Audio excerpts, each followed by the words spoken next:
तो आज बना रहा हूँ मैं एक कुल्हाड़ा।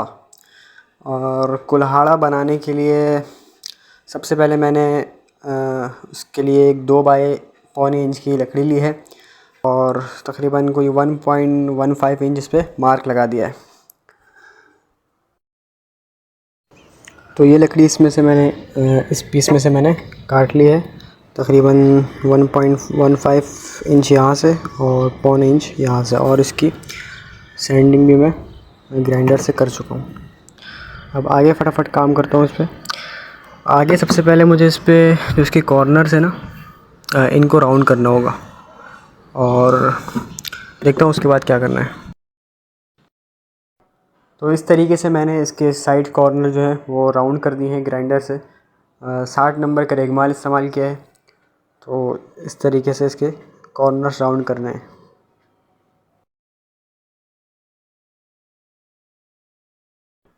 तो हैंडल हो चुका है कंप्लीट, सैंडिंग इसकी कंप्लीट हो गई। अब मुझे इसके टॉप पे इस तरह की कटिंग करनी है। तो कटिंग मैंने ग्राइंडर से इसकी कर दी है, कुछ नोकीला सा शेप दी है और उसके बाद इस तरह का एक और स्लॉट बना दिया है। तो मैं इसके जो टॉप है लकड़ी का जो हैंडल होगा, इसके टॉप पे कुछ डिज़ाइन बनाना चाह रहा हूँ। तो यार डिज़ाइन बनाने के लिए मैंने सिंपल बनाने के लिए तो ये बिट वैसे तो इंग्रेविंग मशीन में लगती है, मिनी ग्राइंडर भी जिसे बोलते हैं, तो वो फ़िलहाल नहीं है, तो ड्रिल मशीन से भी काम चल जाएगा। तो अगर ये ड्रिल मशीन और इंग्रेविंग बिट नहीं है तो ये काम उससे भी हो सकता है, रेती से, फाइल से। बस टाइम थोड़ा ज़्यादा लगेगा लेकिन उससे बल्कि इससे अच्छा काम होगा, क्योंकि वो टाइम लेगी और थोड़ा सा इसको अच्छी तरीके से घिस देगी। तो इस तरीके का मैंने कुछ डिज़ाइन बनाया है इसके टॉप पे।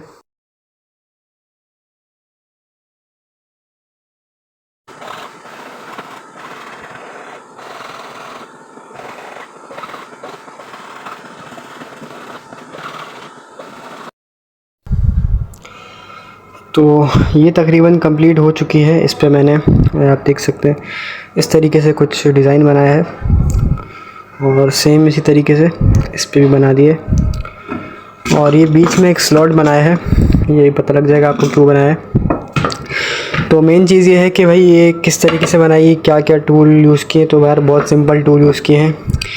एक आधा ड्रिल मशीन से इसकी मैंने फिनिशिंग की है और एक ये इंग्रेविंग बिट इससे ड्रिल मशीन में लगा के इससे फिनिशिंग की है, कुछ फाइल्स वगैरह से की है। तो यही कुछ टूल्स से इससे और कुछ इससे फिनिशिंग की है ड्रिल मशीन में लग के, सारे टूल ड्रिल मशीन के। तो इससे मैंने इसकी फिनिशिंग की है और ये जो टॉप है इसकी मैंने फिनिशिंग ग्राइंडर से की है। ये जो स्लॉट है ये मैंने बनाया है इससे, इस बिट से। तो इससे होल करके और आखिर में इस फाइल से मैंने इसकी फिनिशिंग कर दी। तो ये हो चुका है कंप्लीट। थोड़ी बहुत फिनिशिंग इसकी हैंडल की रह गई है और बाद में रेगमाल से कर दूंगा। तो अब बारी है इसका ब्लेड बनाने की। तो ब्लेड बनाने के लिए मैंने ये तकरीबन 9 इंच कहलाएगी, 9.5 है वैसे तो, लेकिन कहलाएगी 9 ही। तो 9 बाय पौने इंच की तकरीबन एक लकड़ी ले ली है और इस पर कुछ मार्क।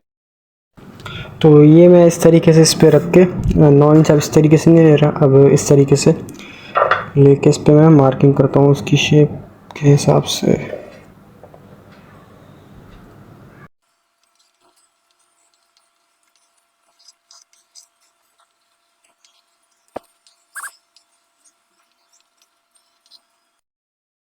तो कुछ इस तरीके की स्केच बना ली है मैंने इसके हिसाब से और अब इसकी मैं कटिंग कर दूँगा।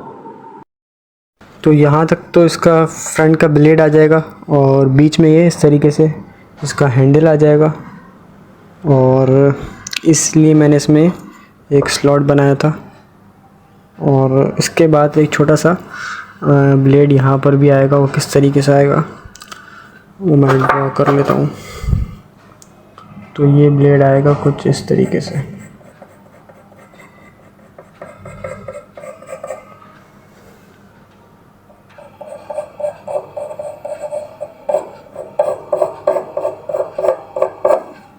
तो बिल्कुल फिक्स आई है लकड़ी, 9.5 इंच की थी और तकरीबन हमारा काम इसमें हो जाएगा। तो इस तरीके से छोटा सा एक ब्लेड यहाँ पर भी बनेगा। तो कुछ लुक आ रही है इसकी कुल्हाड़े वाली। तो इसके दोनों साइड्स पे डिज़ाइन बनाने के बाद थोड़ा सा डिज़ाइन मैंने इसमें और बनाया है, जो कि बॉटम की साइड पे ही है, जहाँ पे ग्रिप होगी उस पे मैंने थोड़ा सा इस तरीके से एक बीच में स्लॉट टाइप बना दिए हैं।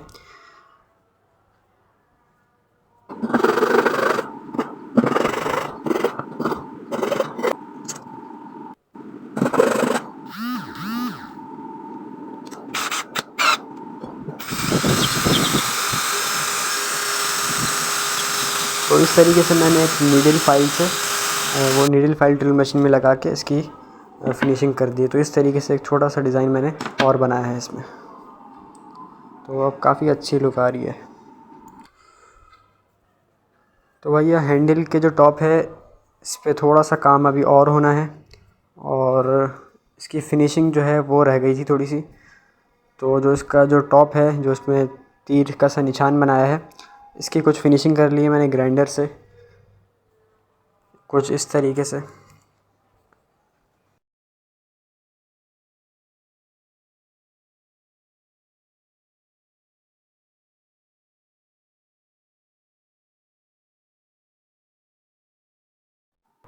तो अब दोबारा इसकी कुछ फिनिशिंग की थी मैंने।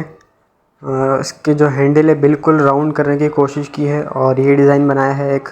और इसका जो टॉप है, जो तीर का निशान है, इसको थोड़ा सा नोकीला किया है। तो ये कंप्लीट हो गया हैंडल। अब बारी है इसके ब्लेड की। तो ब्लेड की मैंने स्केच बना ली थी लकड़ी पे, और ये कट कर लिया है। और अब बारी है इसकी साइड पे जो इजाफी लकड़ी है इसको काटने की। तो ये काटने के लिए भी सिंपल ग्राइंडर का ही यूज़ किया है।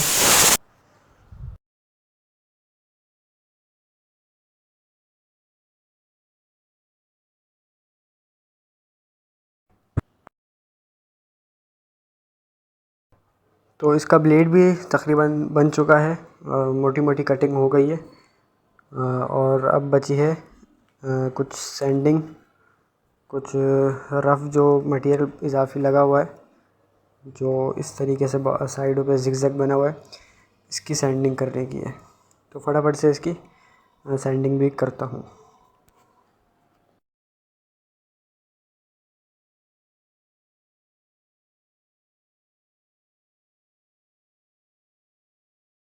तो सेम सैंडिंग के लिए मैंने ग्राइंडर का यूज़ किया है। 36 नंबर का रेगमाल लगा के इसके पहले फ्रंट ब्लेड को सैंड किया है, और उसके बाद इसकी जो साइड्स हैं उनको घिस लिया है।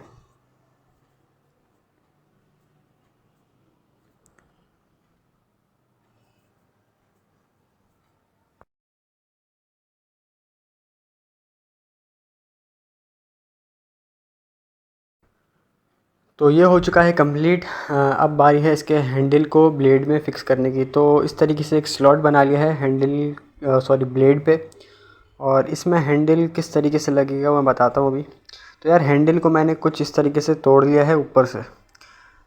तोड़ा बिल्कुल नॉर्मल नहीं है, कुछ एंगल देख के तोड़ा है, और ये क्यों तोड़ा है वो अभी आपको पता लग जाएगा। तो इस तरीके से अगर मैं उसको सिंपल लगाता तो बहुत मुश्किल होती, तो उसको मुझे तोड़ना पड़ा। और ये टूट गया, इसका मसला नहीं है, तो जुड़ जाएगा, और ऐसा जुड़ेगा कि ये इंशाल्लाह निकलेगा नहीं कभी। इस पर इस तरीके का जॉइंट लगाऊंगा कि कुल्हाड़ा बाकी टूट जाएगा, ये नहीं टूटेगा जॉइंट। तो इस तरीके से देखें बिल्कुल फ़िक्स आना चाहिए। इसकी जो नसें होती हैं लकड़ी की, जो टूटने के बाद आई हैं, वो बिल्कुल फ़िक्स आनी चाहिए। तो थोड़ी सी ग्लू लगा ली है, ग्लू अच्छी तरीके से लगानी है, बिल्कुल भी इसमें कंजूसी नहीं करनी। और उसके बाद इसको फ़िक्स करके इसके ऊपर से एल्फ़ी लगा देनी है। एल्फ़ी और ग्लू में बिल्कुल भी कंजूसी नहीं करनी, अच्छी तरीके से लगानी है। जॉइंट इसका मज़बूत कर देना है बिल्कुल। और इस तरीके से एक क्लैंप से मैंने इसको कस लिया है, और दूसरा भी लगा दिया है ताकि कोई भी जगह इजाफी ना बचे।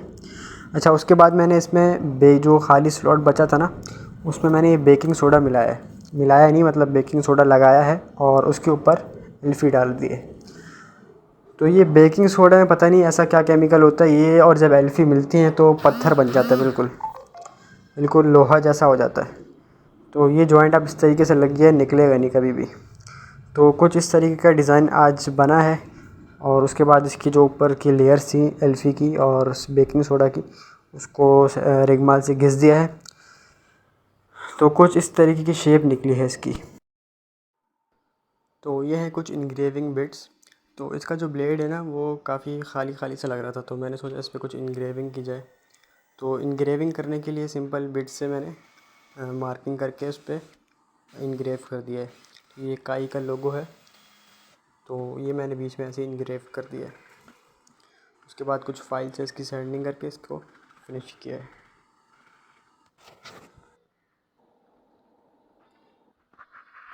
तो ये है आज की लुक। इंशाल्लाह नेक्स्ट पार्ट में इस पर बाकी काम होगा।